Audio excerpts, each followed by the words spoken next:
Our next speaker is Joe Richardson, a Rotarian since 2012 and past president of the Southern Frederick Rotary. He co-owns the Bar T Holdings with his wife Nancy, providing after-school and summer camp programs to more than 2,000 children daily across 38 Maryland schools and 8 summer camps.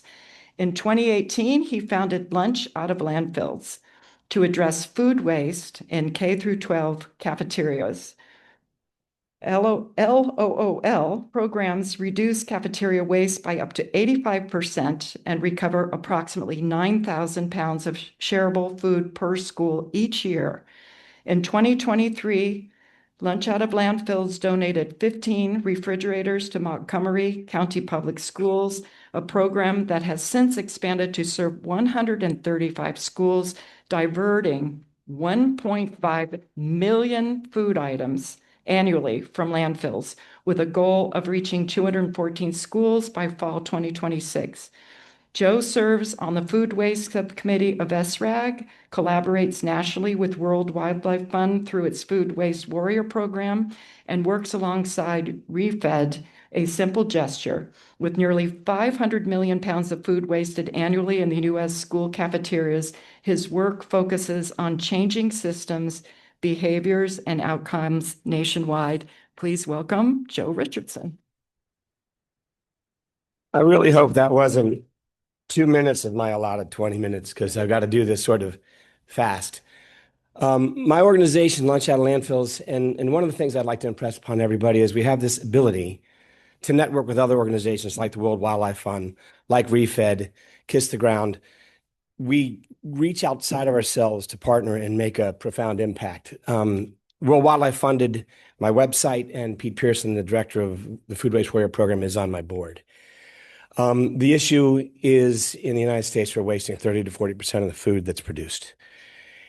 It's absurd. And we have hunger in America, which is sort of inexcusable. Dana Gunders, the executive director of ReFed, says this is America's dumbest problem. And it really is. My program is focused on mobilizing youth. We got some young people back here. From what I understand, not interactors yet. But early act, I mean, I can't get my 40-year-old children to care about this. They're busy making a living. Anybody under the age of 25 is concerned about the health of the planet. And it is really people under 25 that are going to make the difference, not us. This slogan I actually adopted. I know that Andrew may have seen this as a post we made when we were at the SRAG conference in Sarasota. It's no longer okay not to know, and it's absolutely no longer okay not to act. We talk about recycling. I want to do it all. We want to do recycling. We want to recover plastic film, fabrics recovery, but I needed to simplify this message to start with it's just food recovery. And this is a problem. So what I'm looking at is a recycle bin in a school, and there's a lot of things in that bin that aren't recyclable. And when it's contaminated, the building services have to throw it in a dumpster. So in many of the schools, even if they have a recycling program, if they're not doing it well, 100% of it ends up in the trash. Anybody wants to start this, I suggest a weight sort. It's gross. Take a couple of bags of trash, put a tarp, dump it out, give the kids gloves, and let them muck it up. It's just disgusting, but what it is, it's very revealing. And what is actually going into the waste stream and what could be.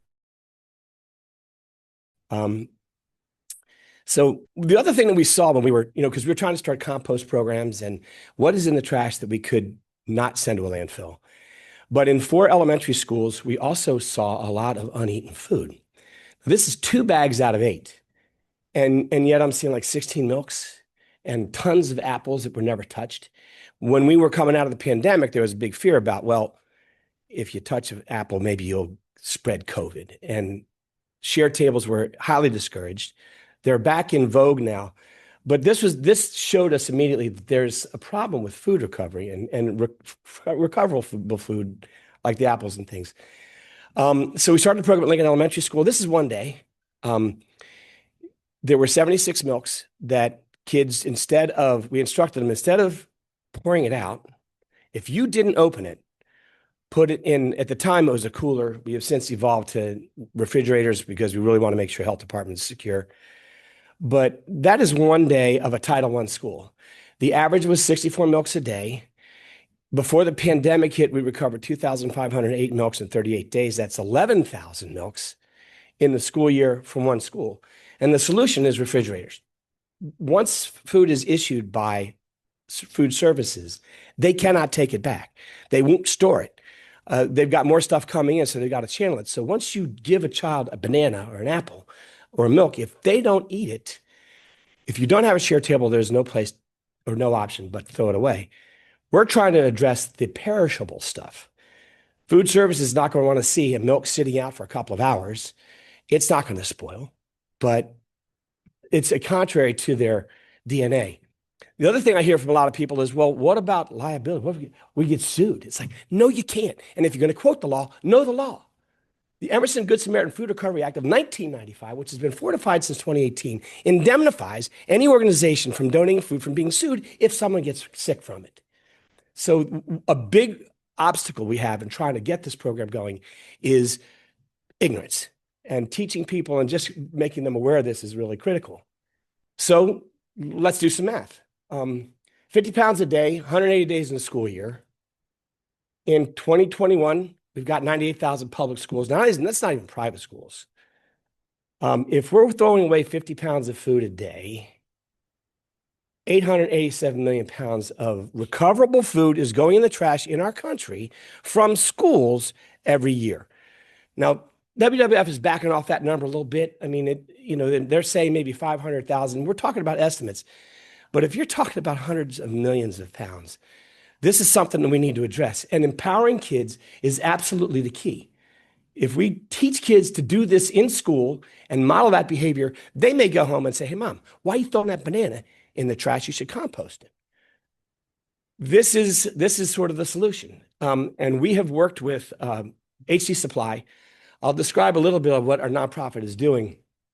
Having come from Calgary, I met Laura Eiler and Heather McElroy, and they're in Athens, Georgia, and they said, we want some refrigerators. And I went, okay. Edward Jones, I got a friend of mine to donate these refrigerators, about $2,500, and we shipped them to them. Now, the one mistake I made is I didn't ask Heather to do some baseline data. I just called her 2 days ago and said, hey, Heather, do you got some data for me? It's like, oh, well, yeah, we're going to get some stuff soon. But what we didn't do is we really wanted to find out how bad the waste is in the school from the start. So the question I'm going to ask every one of you is that if there is a school in your district, find out, do they have a share table? Are they throwing away food? Maybe your child or grandchild can answer that question. I encourage you to go take a look and find out what's happening. But we installed 6 refrigerators in Athens, Georgia, and the results are great. Working with Pete Pearson, they installed 11 refrigerators in schools in Memphis. I'm going to share this video. And is that gonna... Outside of Memphis, Tennessee. Today we are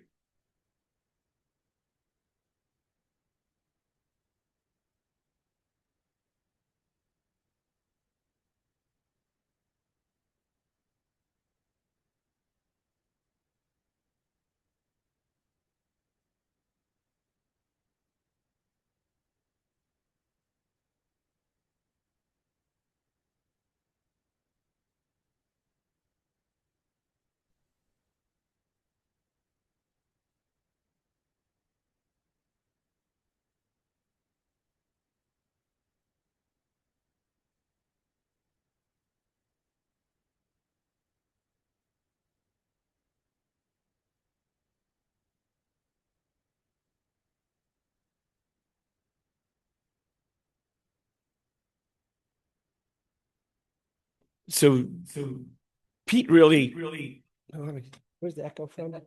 Okay, sorry about that. Whoa. Pete is on my board.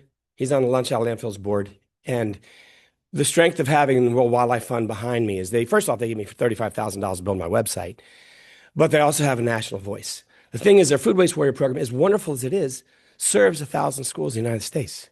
I'm like, Pete, you're not scratching the surface. There are 98,000 schools in the United States. We're not getting to where we need to be. But they also have a national voice. So I'm going to be on a local news channel next week in the Washington, D.C. area. If we spread this nationwide over the course of this winter, we're going to go for Good Morning America in the fall. So in Memphis, Michelle Cowan, I met, and she worked with Pete Pearson to get those original 10. Right now, she said, I need 45 more refrigerators now. And we want to get those refrigerators to them right away because we're going to have this incredible data that justifies it. So I need 20 grand between now, and I really want Memphis people to pay for Memphis. I want a local solution to a national problem.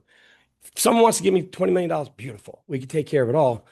But this is really something we really need to address in our communities, and Rotary is perfectly positioned to do that sort of thing. She said the real key here to having this be adopted by food services, because food service in Memphis embrace this because of the refrigerators. They know that the food's not going to spoil. And again, this is her describing about what we want to do is at Lunch Out of Landfills, I want to provide funding so that Clean Memphis can implement this program. If we give 45 refrigerators, I'm going to Michelle Cowan and said, I want data from every school. And you provide it to us. What we're going to do is we're going to harvest all this data and information. If I could get a number of these school systems to have these over the course of this winter, we're going to go hard in the fall in other jurisdictions. So what we saw in Memphis, Roselle Elementary School, 20 unopened milks, not 19 pieces of fruit, scenic hills. The school you just saw a video, 119 open milks in one day, that were otherwise being thrown away. If you give a kid a milk and they don't have a share table, they're going to toss it in the trash. Well, 119 milks were going in the trash last year. They're recovering it. 9 are left unopened. So over the course of the week, I'll take 45 milks to the local food bank, have a parent do it. This is the things that we require. I need a teacher, I need a principal to buy in, I need administration to endorse it, a teacher to support it, and students run it. I want students to look at the refrigerator, empty the thing out at the end of the week, make sure it's clean, make sure the refrigerator is working. I don't want to burden the food services or building services to do this. I want the kids to own it. So the numbers here are staggering. They're staggering. We're talking about if I could get these 45 refrigerators by the end of February, we'll rescue 200,000 milks before the end of the year. Like there's some urgency. And, I'm not going to wait for the government or the state to come up with a grant or hope I get some funding. Private sector, Rotary, anybody, any philanthropic business, throw me some money. We'll buy the refrigerators to make this happen. A simple gesture. I met Laura Oxner, at a REFED conference, and they did the exact same thing. They were focusing on refrigeration. So there are organizations that are doing this nationally. We don't want to overshadow anybody. We want to collaborate with them. But what a simple gesture did is they bought refrigerators for all 126 schools, privately funded. They raised the money. So the school system didn't have to pay the money, wouldn't have to say, I don't want to say, well, we can't afford it. It's like, don't worry about it. We're going to give it to you. I just need you to commit the principle. Same data, 50 pounds of food collected a day, 126 schools, 180 days. Excuse me, let me go back. 1.234 million pounds of food was recovered in Guilford County, North Carolina. The thing is, the simple gesture is focused on Guilford County. The Washington, D.C. Food Bank is working on Washington, D.C.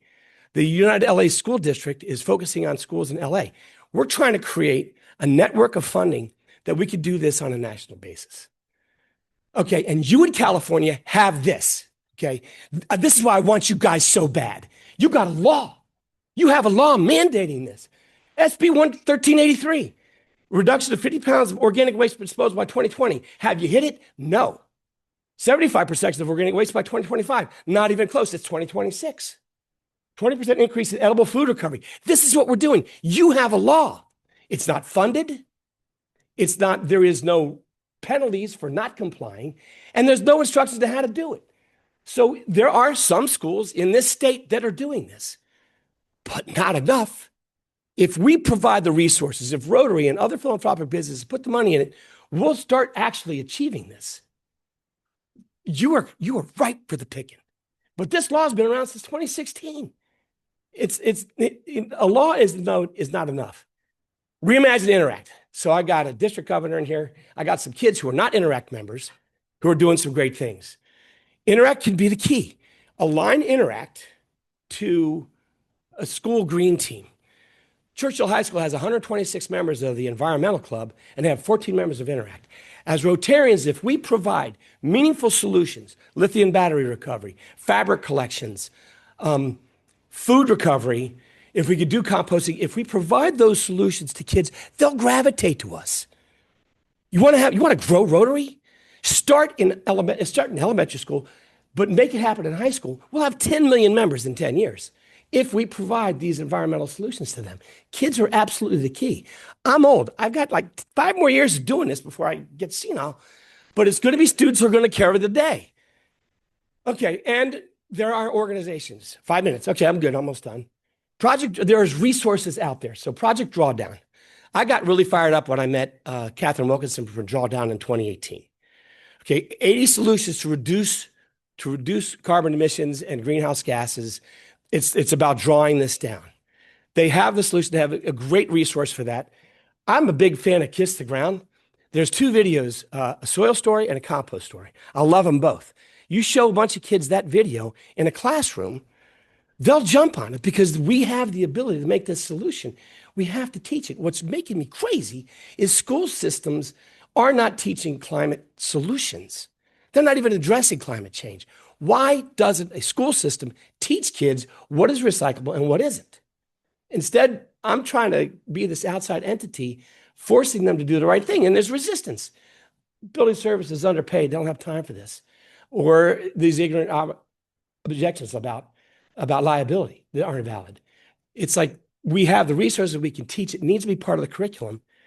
And like Edward Jones they've got financial consultants. They have a green GRB. I'm looking to Edward Jones to provide funding. I need 14 refrigerators in LA school district to get these pilots going now. I need $6,500. Now LA should pay for it.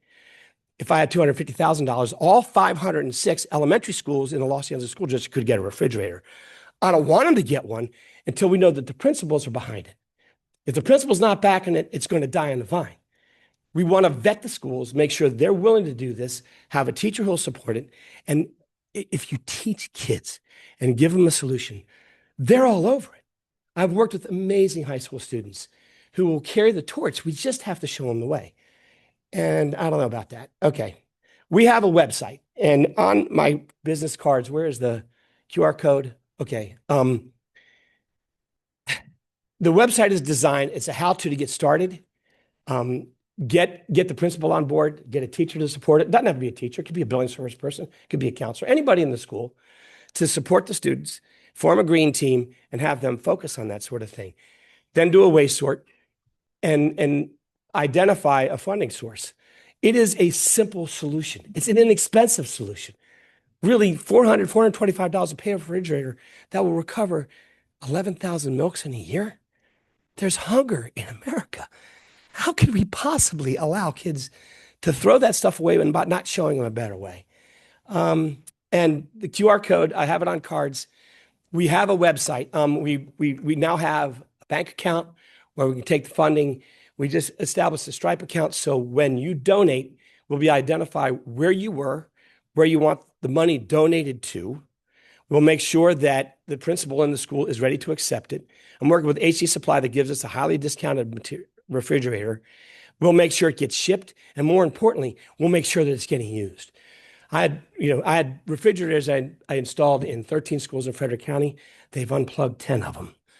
The lawyer said, I don't know, we really need to make sure we have a more set of standards before we allow this to happen. So in Lincoln Elementary School, we were recovering 11,000 milks a year, then plug the fridge. Okay. It makes me look crazy. Okay. But, ultimately we need to have this become universally adopted. Pilots, start it. If we can provide all the funding we need, great. $20 million will get the job done nationwide. But we have to get started, and if we demonstrate the results, it'll spread. So, and yeah, we're done.